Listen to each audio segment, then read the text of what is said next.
peluk-pelukan, ciuman, apa, belai-belai rambut. Hubungan itu kayak seperti istri aja. Begitu keluar, saya beres-beres ambil. Kok ada uang? Pecahan berapa? 50-an. Gambar Pak Harto. Sekitar 1 juta. Begitu ada uang, saya ambil. Ini uang beneran enggak? Gitu. Wah, saya tinggal kulit sama tulang aja. Makan nggak doyan. Makannya pakai madu. Kalau makan tuh, kalau dikunyah itu nggak bisa masuk. Berobat ke dokter, ke dukun aja nggak bisa nebak. Andai nggak ketahuan istrinya, apa yang terjadi? Kalau nggak ketahuan istrinya, itu sudah jelas 100%. Beliau sendiri akan dibawa ke sana. Meninggal saya. Meninggal. Dan anaknya juga pasti akan dibawa ke sana. Di bawah sana. Itu. Dan beliau sendiri itu abdi dalam dari Blorok. Akibat pikiran kosong dan sering melamun akan membuat orang mudah terhasut godaan makhluk goib. Mengajak menjalin hubungan terlarang dengan iming-iming kekayaan tanpa adanya tumbal. Jalinan kasih beda alam ini pernah dialami secara nyata oleh Pak Ari.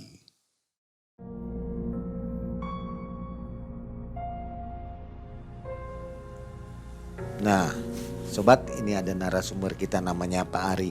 Apa kabar Pak Ari? Baik. Sehat Pak Ari ya? Alhamdulillah baik, sehat. Assalamualaikum warahmatullahi wabarakatuh. Waalaikumsalam warahmatullahi wabarakatuh.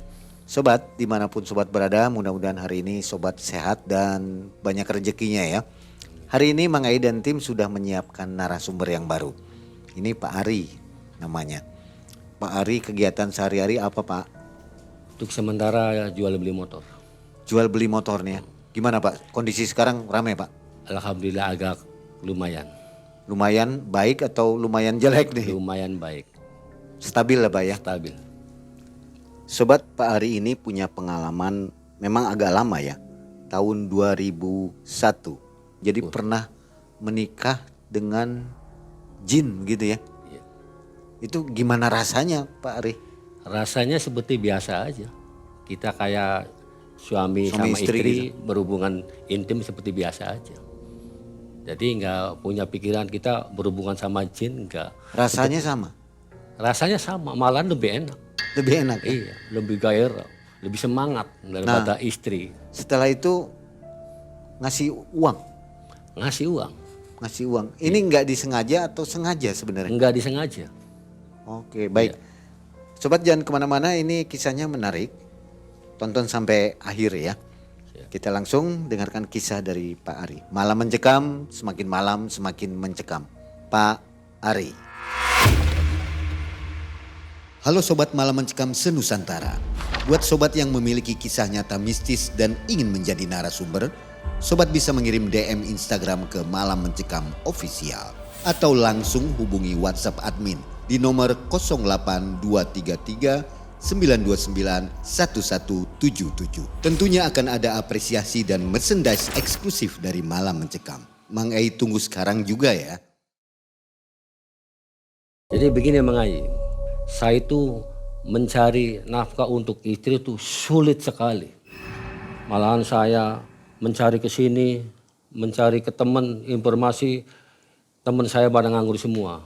Nah terus ada teman ngajak, kamu mau nggak kerja ikut saya tapi di bangunan? Oke lah nggak apa-apa.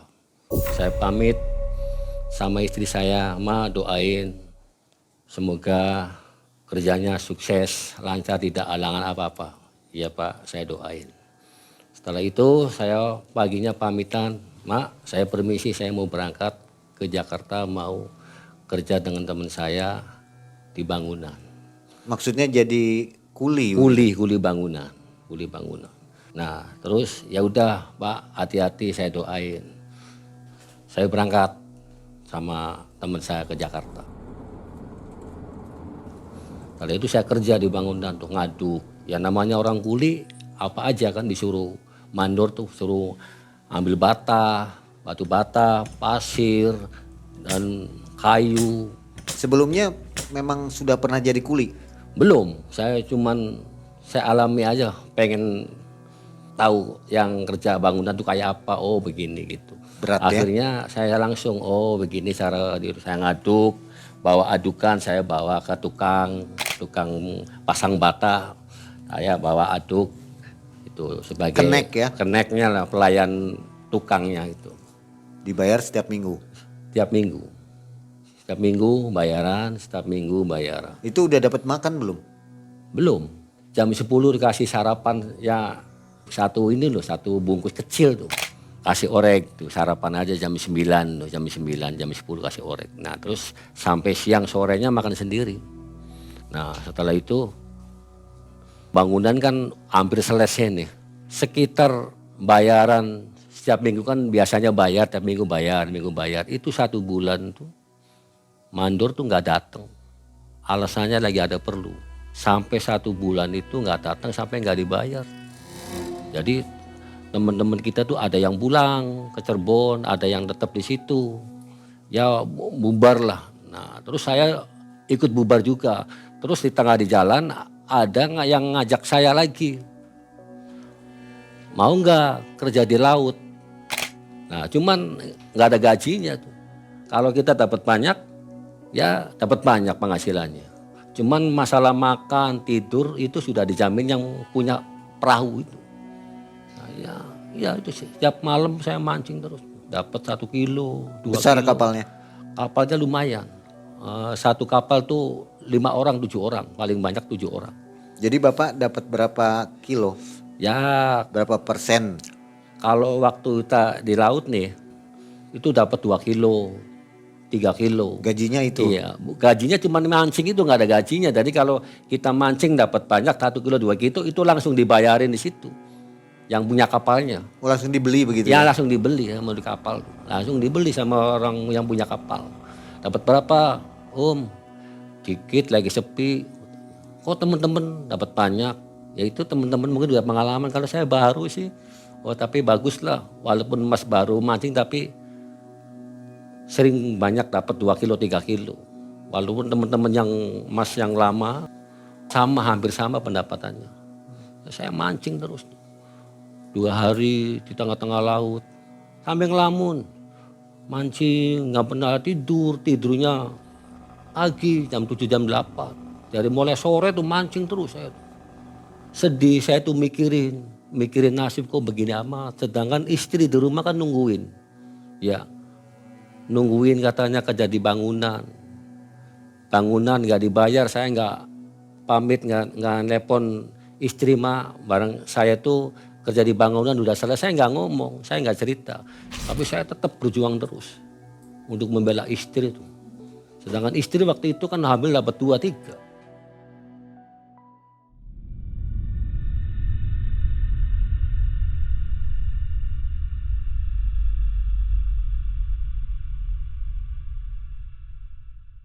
Nah gitu, begitu ada di laut ada 3 bulan, saya kirim uang melalui pos. Saya nanya, kalau sini kantor pos di mana? Di sini Mas, ada apa? Saya mau kirim uang istri saya kirim 250 waktu itu. Belum kirim lewat rekening belum ya? Bukan, saya kantor pos. Wesel itu? Ya wesel kantor pos. Nah, dia kirim surat, balas lagi, Pak, alhamdulillah kirimannya udah saya terima. Pakai surat. Itu nunggunya lama. Enggak sehari 2 hari. Ada seminggu, 10 hari kantor pos kan lama. Kan saya jauh sih. Karena di desa Pak ya? Iya di desa. Akhirnya saya terus mancing terus Pak. Di laut tuh. Pulang pagi. Tapi di laut itu 3 hari. 3 hari 3 malam. Siang malam di laut terus saya mancing. Langsung ke kapal saya pulang. Paman saya kan ya punya lah, dari dia punya telepon gitu. Nah udah gitu datang nyamperin. Sri, itu suami kamu mau pulang. Tadi telepon ke kita, kapan pulangnya? Ya sekitar 3 hari lagi lah. Nah setelah pulang dari kapal, begitu pulang. Saya kan nganggur di rumah nih, sekitar 1 minggu. Ya bantuin istri masak, nyapu namanya orang di rumah. Akhirnya ada temen ngajakin, kamu nggak ngojek motor? Ya udah mau. Berapa setornya? Sedapatnya aja lah. Bagi 2. Saya jalani, saya coba, saya ngojek di pangkalan lampu merah. Mae. Saya turutin. Ya namanya orang dapat penumpang kan, kita kan harus merebut dari ada bis dari Jakarta turun penumpang kan lari-lari itu. Lari-lari kita kan nggak bisa kan, nggak bisa lari. Tadi saya tuh diam aja. Kita cari penumpang yang habis kalau ditawar sama teman-teman kita habis ngerebut di mobil lalu berhenti, kita datangin. Kemana Pak? Di situ. Nah ojek itu sekitar 2 bulan setengah. 2 bulan setengah saya berhenti. Saya kalau malam sering sakit kan kurang makan. Kalau malam kan perutnya harus kenyang terus tuh Pak. Harus kenyang terus. Nah sedangkan penghasilan dapat 10.000, 15.000 buat bensin, buat setor, buat di rumah nggak bakalan cukup. Akhirnya saya berhenti aja lah ngojeknya lah. Kenapa Pak? Mau kerja apa lagi? Ya nggak tahu lah orang ngojek begini. Sepi. Istri saya itu kan punya paman, punya kambing tuh. Punya kambing, mengembala kambing tuh. Dulunya kan belum saya, orang lain. Kamu mau nggak mengembala kambing? Tapi kalau kamu mau, yang tadinya mau mengembala kambing tadi suruh berhenti dulu. Ya udah nggak apa-apa. Nanti gimana dianya? Ya udah nggak apa-apa. Dia ngomong nggak apa-apa katanya. Sok kalau mau sih. Akhirnya kan saya mau. Namanya orang mengembala kambing kan saya belum tahu caranya. Baik. Jadi saya ngikutin dulu sama mengembala yang pertama. Ngikutin sekitar 5 hari. Oh cara mengeluarin kambing tuh begini. Cara memasukin kambing itu begini gitu. Harus diawasin. Saya ngikut dulu. Setelah 5 hari saya dilepas. Saya dilepas tuh. Saya baru menjalani mengembala kambing di sawah. Ya deket nggak jauh dari rumah saya. Paling berapa kilo lah sawahnya tuh situ. Akhirnya saya turutin. Ya situ biasa ya seperti kayak teman-teman kita waktu dulu mengembali kambing tuh. Waktunya pulang ya pulang gitu. Nah kamu mau nggak dikasih 15.000? Mau ya Mak, ya udah nggak apa-apa daripada kamu ngojek nggak dapat penumpang, nggak dapat duit. Kali ini kan pasti kan 15-20 kan pasti. Kalau ngojek kan kadang-kadang dapat, kadang-kadang nggak dapat. Ini udah mengembala kambing aja. Kambing, ya udah mengembala kambing biar jam 1, jam 5, setengah 6 pulang. Jam 5, setengah 6 pulang. Kasih 15, kadang-kadang kasih 20, kadang-kadang 15. Ya udah rutin tiap hari begitu aja, rutin tiap hari. Sampai kambingnya itu tadinya 12.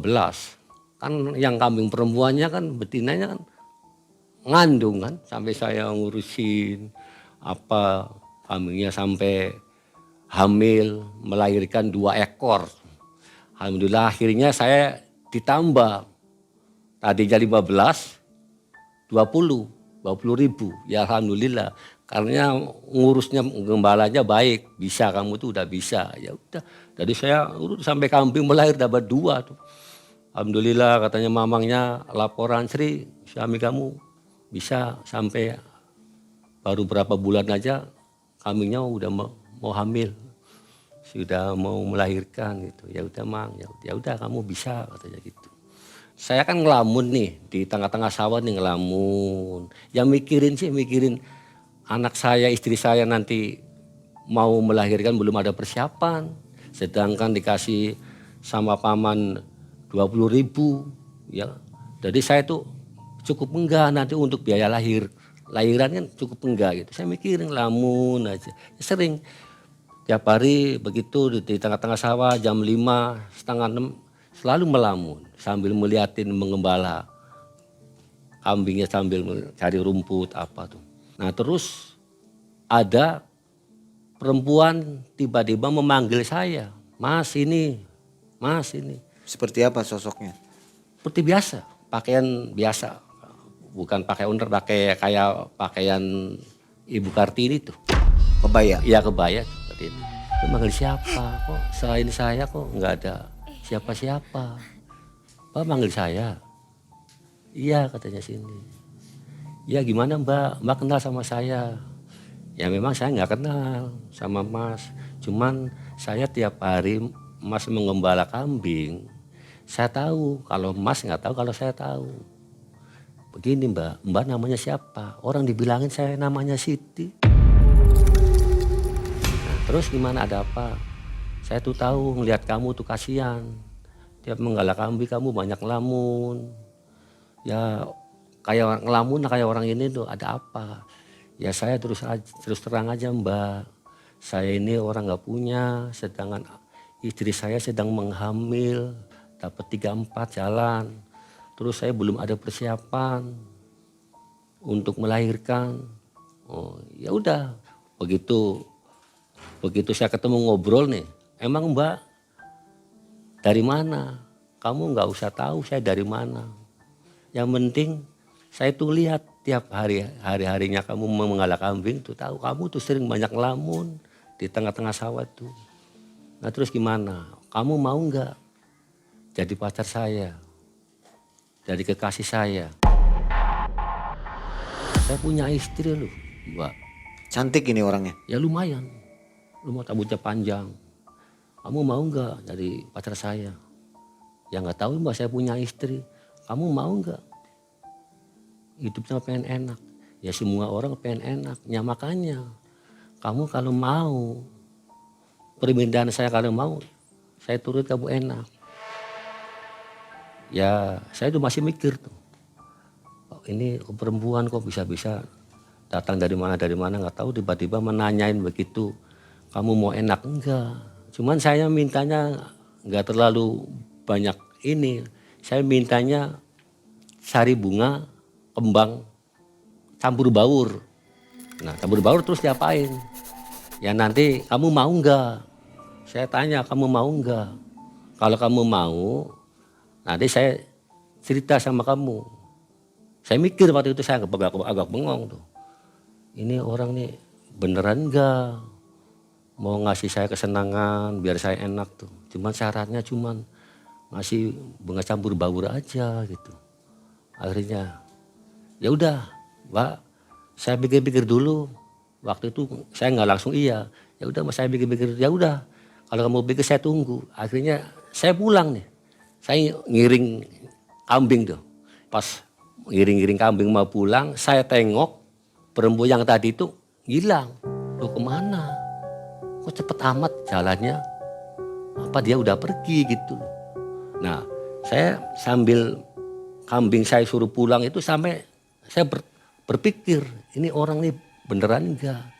Apa setan gitu dalam hati saya nih.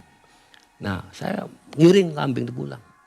Saya mau cerita ke istri saya itu, mau cerita, akhirnya enggak. Jangan cerita dulu lah. Nah setelah itu besoknya kan saya menggala kambing lagi nih. Pas sekitar jam 5 lebih setengah 6. Dipanggil lagi saya itu. Gimana kamu? Mau enggak kalau kamu pengen hidup enak? Tapi syaratnya itu aja. Terus ya udahlah saya mau. Bener kamu mau? Nah terus gimana? Ya nanti kamu beli bunga, beli di pasar, taruh di air, di mangkok. Dulu mangkoknya belum beling tuh, masih mangkok seng tuh. Nah terus caranya gimana Mbak? Kamu bunga itu taruh di air, baru nanti ditaruh di bawah kamar yang Mas persiapin. Di bawah kamar tidur, tapi kamar tidur belum seperembet, belum apa. Masih kayak balai itu loh. Kayak balai kan dibikin bambu tuh. Nah, Jadi di rumah ada berapa kamar? Ada 3. Ada 3? Iya ada 3. Ya 3 itu yang nggak dipakai. Ya di belakang rumah tuh yang nggak dipakai. Yang dipakai tuh 2. Istri saya dengan saya ini aja. Nah terus saya kan siap. Begitu saya beli bunga, saya bersihin kamar tuh. Saya bersihin kamar apa, terus saya bersihinnya udah siap-siap lah. Itu istri belum tahu ya? Belum, saya belum tahu, belum tanya istri, belum siap, ya udah siapin. Nah, terus ke esoknya laginya saya mengembala kambing lagi. Gimana Mas? Kamarnya sudah dipersiapin belum? Sudah dibersihin belum? Tapi jangan tahu istri. Ya. pokoknya jangan tahu istri aja. Ya, terus iya siap, saya udah beli. Nanti ini kan hari Kamis, tar malam siap nih, siapin bersih. Nanti saya jam 12 lebih, kurang lebih saya ke situ. Mas nunggu di kamar. Pak Ari sampai di situ belum tahu kalau itu makhluk goib. Belum tahu. Tapi kan dia akan datang malam-malam. Akan datang dikirain tuh orang biasa. Oh, Orang biasa datang. bertamu gitu ya. Iya, bertamu malam tuh. Saya pikir kok nanti saya malam jam 12 malam tuh datang ke saya itu, saya berpikir masa orang perempuan datang malam-malam bener enggak? Cuma saya nggak diambil pusing lah. Coba aja bener enggak. Berarti kalau malam-malam datang, perkiraan saya bukan masalah jin setan ya. Orang nggak bener gitu loh. Orang yang biasa cari duit gitu loh. Tapi kan harus ada bunga itu. Ya bilangnya begitu, ada bunga tuh. Nah saya mikir, ini bunga buat apa? Udah pokoknya kamu siapin aja gitu.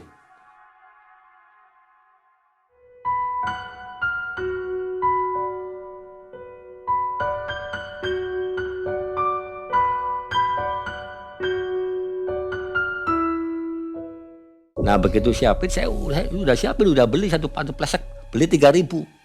Saya beli di pasar, saya masukin ke mangkok yang itu saya masukin. Saya coba ini malam Jumat. Saya nggak ngomong. Ada apa sih Pak?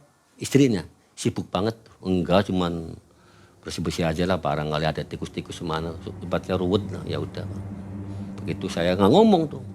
Nggak ngomong, saya nggak ngomong sama istri. Cuman jam 9, jam 10 saya ngomong izin sama istri. Mak, ntar malam saya nggak tidur di sini. Ada perlu yang ngajak, yang mungkin masalah bisnis untuk kerja lah barangkali. Ya udah, hati-hati. Pak Ari bilangnya mau pergi ke teman. Ke temen. Padahal di tempat itu. Pada tempat itu. Nah udah gitu, ya udah Pak, hati-hati. Begitu jam 10, saya beres-beres. Yang namanya orang ada tamu, ntar malam mau ada tamu. Tapi saya berpikir terus. Ini Mbak itu beneran enggak, masa malam-malam mau datang gitu loh. Ini bunga untuk apa? Gitu loh. Ada apa? Tapi saya nggak punya kepikiran bahwa itu makhluk halus, nggak punya kepikiran gitu, sampai nggak kepikiran. Begitu saya turutin, saya kunci tuh dari dalam kamar tuh. Saya tiduran kan, jam 12 sampai lebih hampir jam 1. Tiba-tiba tuh ada suara hujan. Suara hujan dengan angin. Loh, kok hujan? Padahal ini kan musim kemarau, bukan musim hujan. Saya keluar dari dalam, keluar, buka pintunya. Saya keluar di rumah, saya tengok-tengok, loh kok nggak hujan, nggak ada angin, biasa aja, seperti biasa begini.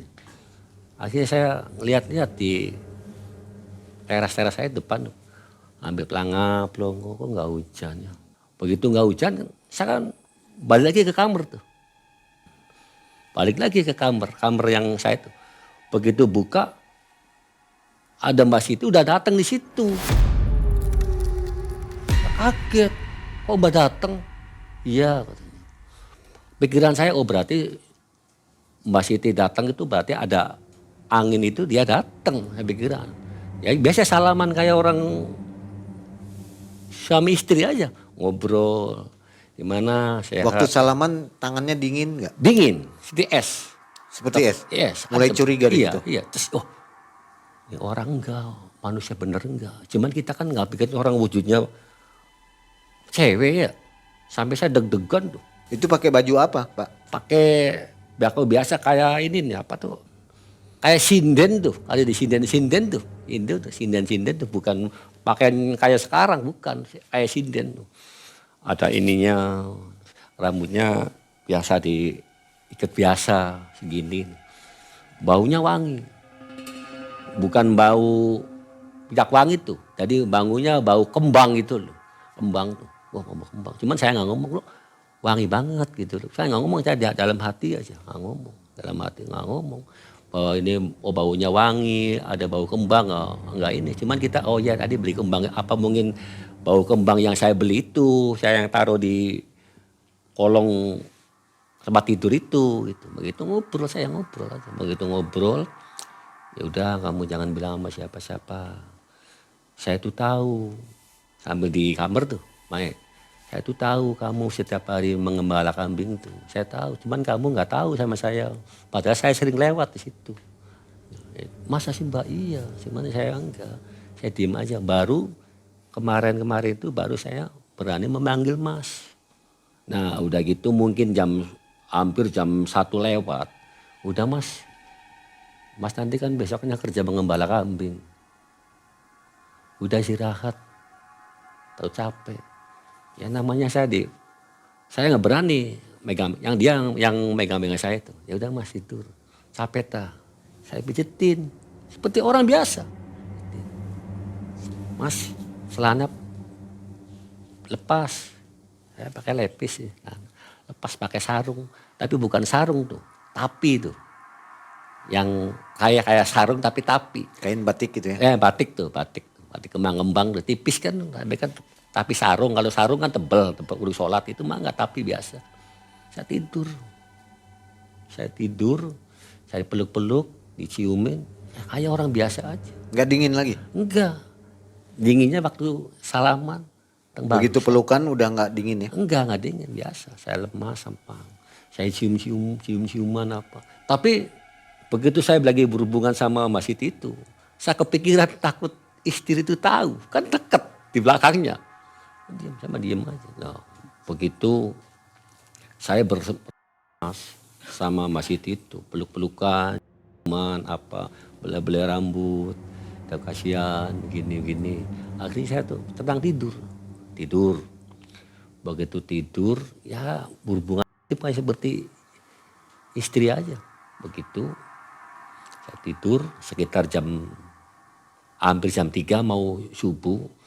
Saya tuh kebelet mau buang air kencing, mules, air kencing.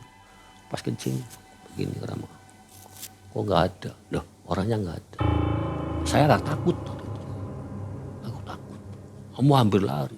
Cuman saya diam aja lah, biasa aja, dekat biasa aja. Keluar. Begitu keluar, saya beres-beres ambil. Kok ada uang? Begitu ada uang, saya ambil. Ini uang beneran enggak gitu. Pecahan berapa? 50-an. Gambar Pak Harto.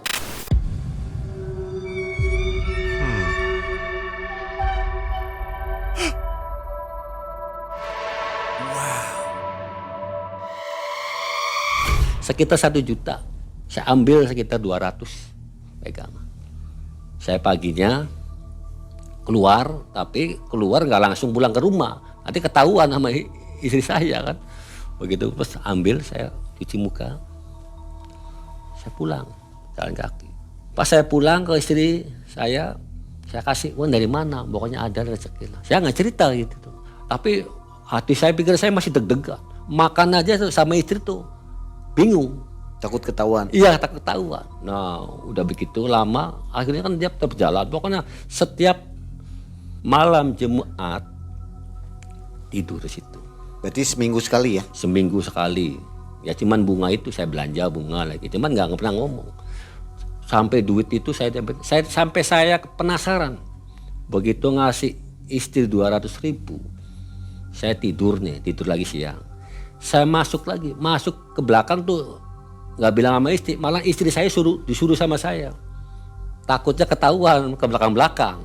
Mak beliin itu di sana pasar, belanja, persiapan beli beras, beli cabai, beli apa kasar. Nah baru saya ngeliat di kamar itu tuh masih ada uang tuh. Terus saya kasih ke istri saya, uangnya bener kembalinya ada recehan.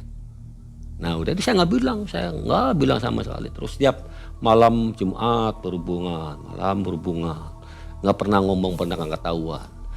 Setiap Jumat kemana suami saya tuh bilangnya ikut tahlilan, ikut lek-lekan, temennya mau pernikahan, lek-lekan tuh Pak.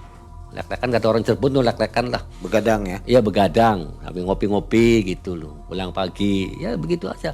Selalu saya tuh bohongin istri terus. Selalu bohong terus. Dapat uang, selalu bohong. Kesini. Bilangnya sampai 3 bulan lebih.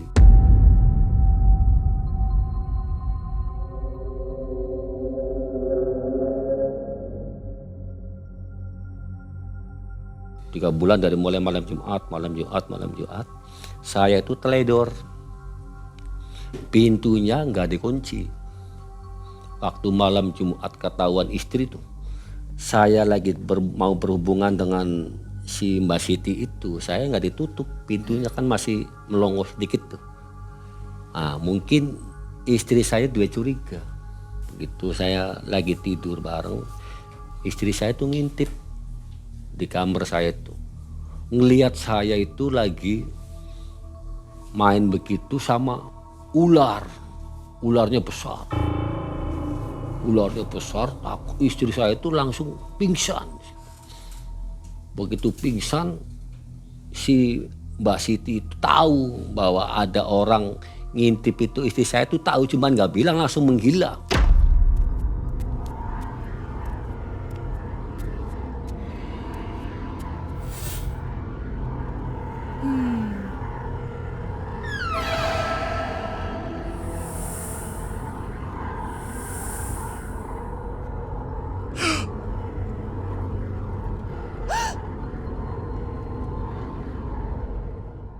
Begitu saya buka pintu dari luar ke kamar, langsung keluar, ada istri saya lagi pingsan Pak, hampir subuh tuh.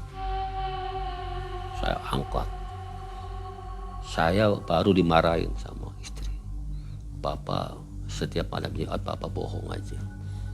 Uang pantesan ngasih uang sekian, ngasih uang 100, 150, 200 uang dari mana? Bapak tuh tahu nggak? Saya tuh tahu ngintip.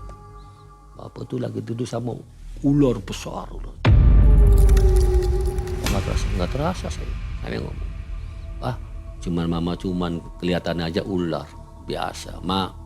Saya jujur aja, saya itu tidur di sini tuh nggak ngomong sama mama tuh. Saya itu lagi semedi untuk mencari ini. Untuk cari impen, cari tenang saya di sini Saya itu makanya nggak, kata Mbak dukun saya itu katanya kalau kamu ini jangan bilang begini-begini, kamu semedi. Tapi saya nggak ngomong sama ketemu Mbak Siti itu. Oh, kenapa kamu nggak bilang begini? Akhirnya kan saya ribut tuh. Apa tuh bohong? Saya nggak rela. Nanti gimana nih anak saya? Bapak ngasih uang ke saya, nanti gimana? Tanggung jawab. Saya pusing pikiran. Udah tenang aja. Ya saya maaf, saya mengaku salah. Tidak sangka lagi. Saya hidup saya susah, saya demi mama. Saya nggak mau dengan cara begitu. Kita walaupun hidup miskin, hidup tidak punya, yang penting sehat. Tidak ada halangan apa-apa. Coba seperti yang orang kaya, sakitnya begini-begini. Ya Pak, maaf, saya minta maaf, tolong. Jangan bilang sama siapa-siapa. Apa begini, ya Bapak jangan lagi-lagi, ya iya, aduh, apa tuh istighfar, cari duit tuh jangan cara begitu, ya nggak mau, istighfar, ya maaf. Besoknya biasa saya mengembala kambing lagi, siap sore jam 4:30, jam 5:30 pulang, tapi nggak ketemu sama Mbak Siti, nggak ketemu tuh, tetap tuh saya seperti biasa. Mengembala kambing ini sekitar 3 hari 4 hari nemuin kamu tuh Mas tuh seledor. Coba kalau kamu nggak seledor Mas, hidupnya kaya. Saya itu mengetes sama Mas tuh. Kalau begini ya udah, berarti kita sampai di sini aja. Saya kecewa lu sama Mas. Ya udah saya maafin gini, nggak bisa. Kalau saya sudah begini udah nggak bisa. Ya udah kan kita nggak kepikir lah. Cuman kita nggak cerita. Pulang ke istri tuh saya ketemu ini enggak. Pokoknya sampai kejadian udah nggak cerita nggak cerita saya ketemu gini gitu. Tetap aja kita berjalan. Kambing.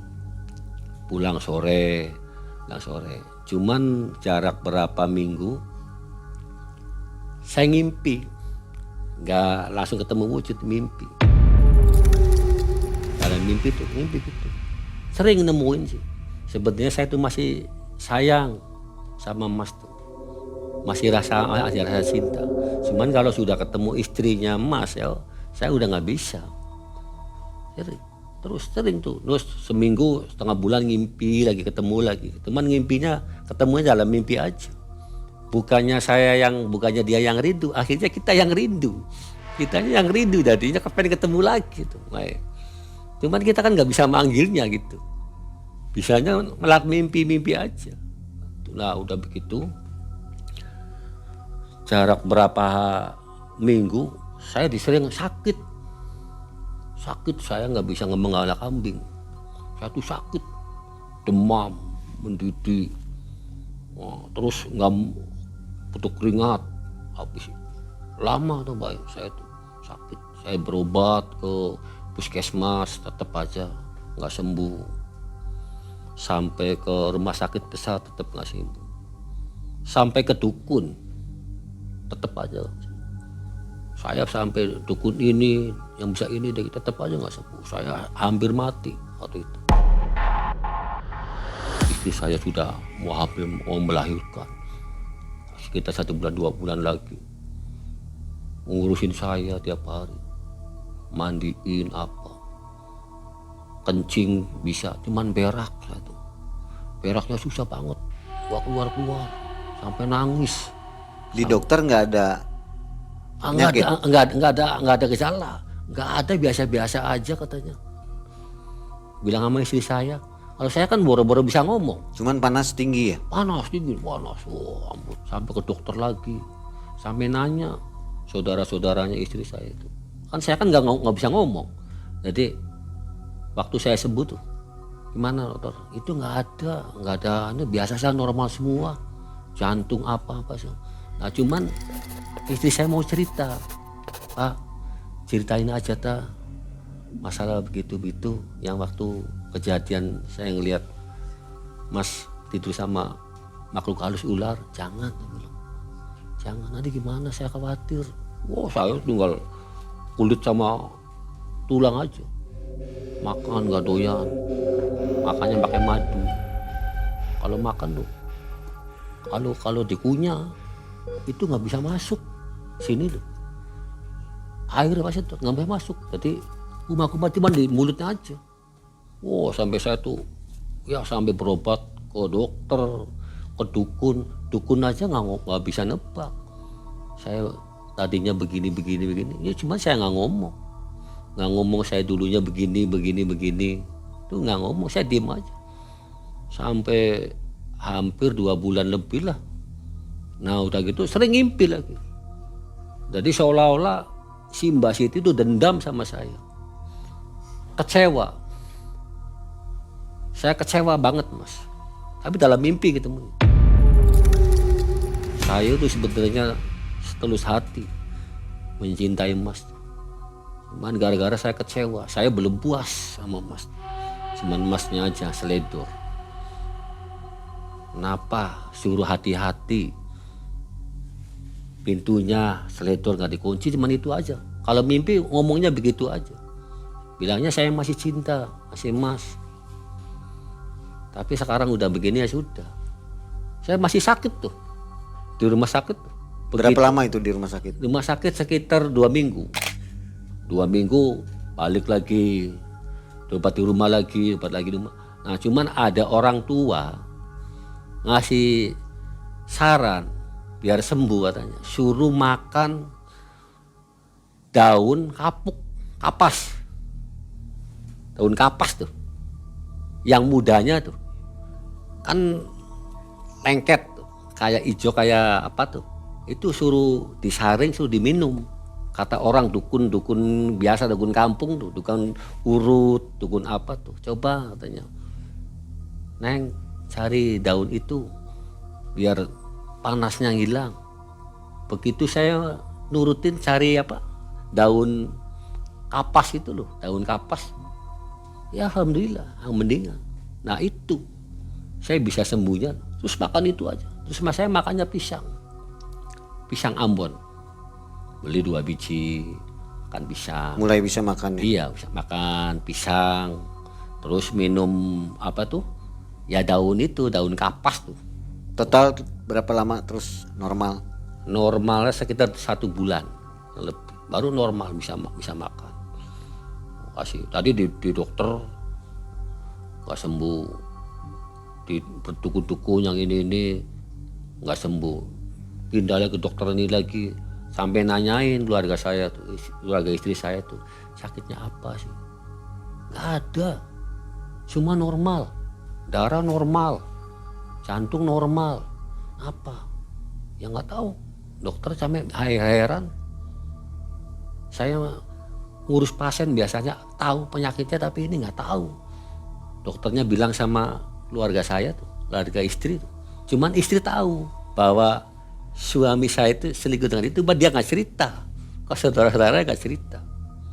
Begitu sembuh, saya ditawarin lagi sama paman saya. Masih mau nggak, masih kuat nggak mengembala kambing? Waduh, untuk sementara belum. Saya belum sehat full. Ya udah, nanti kalau sehat nanti saya ke situ paman. Iya. Jadi waktu itu saya tawarin suruh mengembala lagi, saya nggak bisa, saya tolak. Jadi yang mengembala kambing itu akhirnya yang waktu dulu itu, yang itu pertama itu, akhirnya saya pusing. Saya kan nganggur tuh, utang banyak, kan untuk bayar berobat apa kan udah banyak lagi tuh. Ya udah, Mas sabar. Hampir istri saya itu udah mau melahirkan dulu, sakit-sakit terus. Saya kepikiran ada nanti istri saya ini seperti saya lagi, enggak gitu. Takutnya kan ada gejala dengan masalah kita. Tapi alhamdulillah lancar dan bagus seperti orang melahirkan orang biasa. Berjalan dengan normal. Jadi nggak ada pengaruh apa-apa. Nggak pengaruh apa-apa seperti saya kan, padahal kan saya memberi makan dan uang dari hasil begitu. Tapi yang diserang saya. Nah akhirnya itu saya nganggur mengembala kambing. Akhirnya saya ikut ke temen, ikutin di mobil ngenek jurusan Merak. Saya diajak kerja, mau jadi kenek, mandu cari penumpang 1 bulan. Terus saya kambuh lagi tuh, sakit lagi, panas lagi, tapi nggak kayak pertama, biasa, umat kejang-kejang, umat. Terus saya pulang, saya di mobil tuh sekitar ada setengah bulan. Akhirnya saya total di rumah tuh, nganggur, belum sembuh sama sekali. Cuman kita kalau nggak kerja gimana?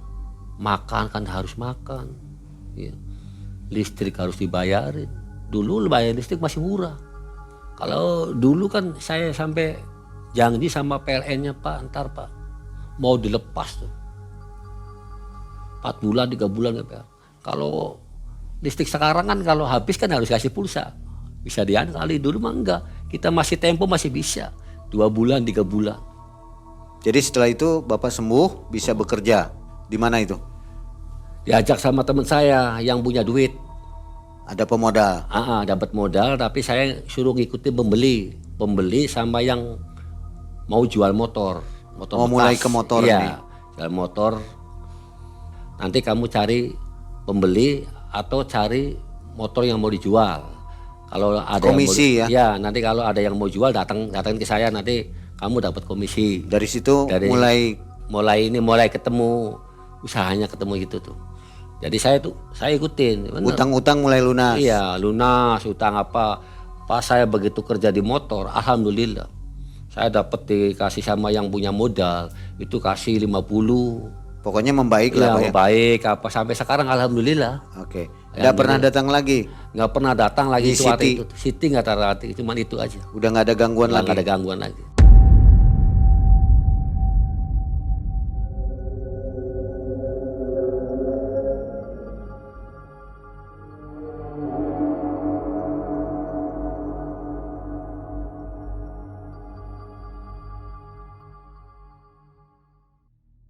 Sobat, malam hari ini terpaksa kita harus mengundang kembali Abah Sukma untuk mengkonfirmasi kisah dari Pak Ari ya. Karena ada kemiripan dengan kisah yang satu ini nih, video yang ini. Kang Joni kalau nggak salah. Nanti sobat juga bisa nonton kisahnya. Bah, apa benar di wilayah yang tadi dikisahkan Pak Ari itu memang ada sosok Mbak Siti. Betul. Yang dikisahkan baru saja sama Kang Ari saudara saya itu betul makanya. Meskipun di situ kuburan umum, tetapi di dalam dari kuburan itu ada salah satu petilasan Mbak Siti. Mbak Siti memang Mbak Siti. namanya. Dan beliau itu sering sekali mengganggu khususnya untuk penggembala kambing atau penggembala yang lainnya. Tetapi dari unsur mengganggunya, beliau juga ingin kepuasan dari orang-orang tersebut. Siluman itu. Siluman, itu berbentuknya siluman. Nah, dari menggoda ke khususnya pengembala apa saja di situ, inginnya itu kepuasan. Dan beliau sendiri itu abdi dalam dari Blorong. Ada tumbal. 100% ada. Tapi Pak Ari ini untung nggak kena ya? Kebanyakannya itu pasti ketahuan. Tuh. Nah, kenapa dia itu ada di wilayah situ? Ketika dia abdi dalam ke Blorong nih, itu suaminya si Blorongnya itu nggauliin, makanya dibuang. Itu. Ada hubungan dengan Blorong? Ada. Dia tangan kanannya Blorong. Oke. Ada. Dan saya juga pernah layat ke tempat itu, kebetulan waktu saudara saya meninggal dan di desa itu. Nah, saya baru tahu bahwa di tempat itu ada petilasannya abdi dalamnya Blorong. Tetapi jangan sampai orang-orang tersebut itu tahu bahwa di situ ada. Karena dampaknya nggak baik. Jangan coba-coba ke situ. Jangan coba-coba ke situ. Nanti akan habis. Semakin berhubungan sama si Mbak Siti ini, awalnya nggak pernah minta tumbal. Hanya minta kepuasan. Untuk kedepannya nanti habis. Akan dijadikan tumbal untuk ngasih ke Blorong. Sebagai pengganti Mbak Siti ini. Karena sudah ada perjanjian di situ. Kenapa saya katakan seperti ini? Saya pernah interaksi sama beliau. Apa bisanya ada di sini? Dari Cilacap ke sini apa? Ternyata beliau itu diasingkan untuk mencari tumbal-tumbal yang mau diserahkan ke Blorong. Itu. Ada tugasnya ya? Ada tugas pribadi. Jadi emang daerah situ tuh nggak ada yang tahu, nggak. Kecuali orang-orang yang kesanglat. Seperti Mas Ari. Terus yang di video itu seperti siapa tuh? Kang Joni. Nah, itu orang-orang yang kesanglat masuknya. Berarti mereka yang ngelamun itu pasti ya? Pasti. Dan beliau juga nih, kenapa ngambil seorang pengembala? Karena diasingkan dari dia itu membawa 1 mang, 2 ekor bebek dan kambing. Itu real, nyata. Jadi kalau ada pengembala seperti itu, dia pasti datang menggoda, memberi imbalan. Karena yang ada dalam situ ya bebek sama kambing. Kalau misalnya Pak Ari ini melanjutkan, andai nggak ketahuan istrinya, apa yang terjadi? Kalau nggak ketahuan istrinya, itu sudah jelas 100%. Beliau sendiri akan dibawa ke sana. Meninggal. Dan anaknya juga pasti akan dibawa ke sana. Dibawa sana. Itu. Untungnya hanya sampai sakit tadi ya? Sampai sakit aja saya. Tapi kebanyakannya gini, Mak. Orang yang selalu berhubungan dengan Mbak Siti itu nggak pernah sampai ke bawah ke sana. Itu sejarahnya begini, saya panggil dulu nih ya.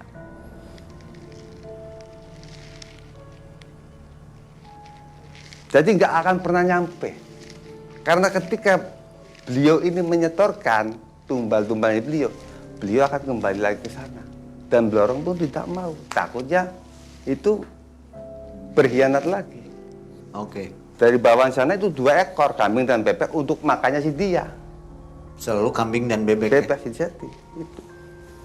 Nah, Sobat Malam Mencekam, itu penjelasan dari Abah Sukma, sudah dikonfirmasi ya bahwa kejadian itu memang benar adanya dan wilayahnya kami tidak akan beritahukan. Ya. Kita rahasiakan aja mungkin Abah Sukma ya untuk kebaikan bersama. Takutnya nanti orang banyak yang datang, Ya. nanti tambah Kacau ya. kacau, tambah kesanglat lah. Itu. Abah Sukma, terima kasih. Ya, sama-sama Mak. Pak Ari, terima kasih. Sehat selalu, Pak. Amin. Assalamualaikum warahmatullahi wabarakatuh. Waalaikumsalam warahmatullahi wabarakatuh.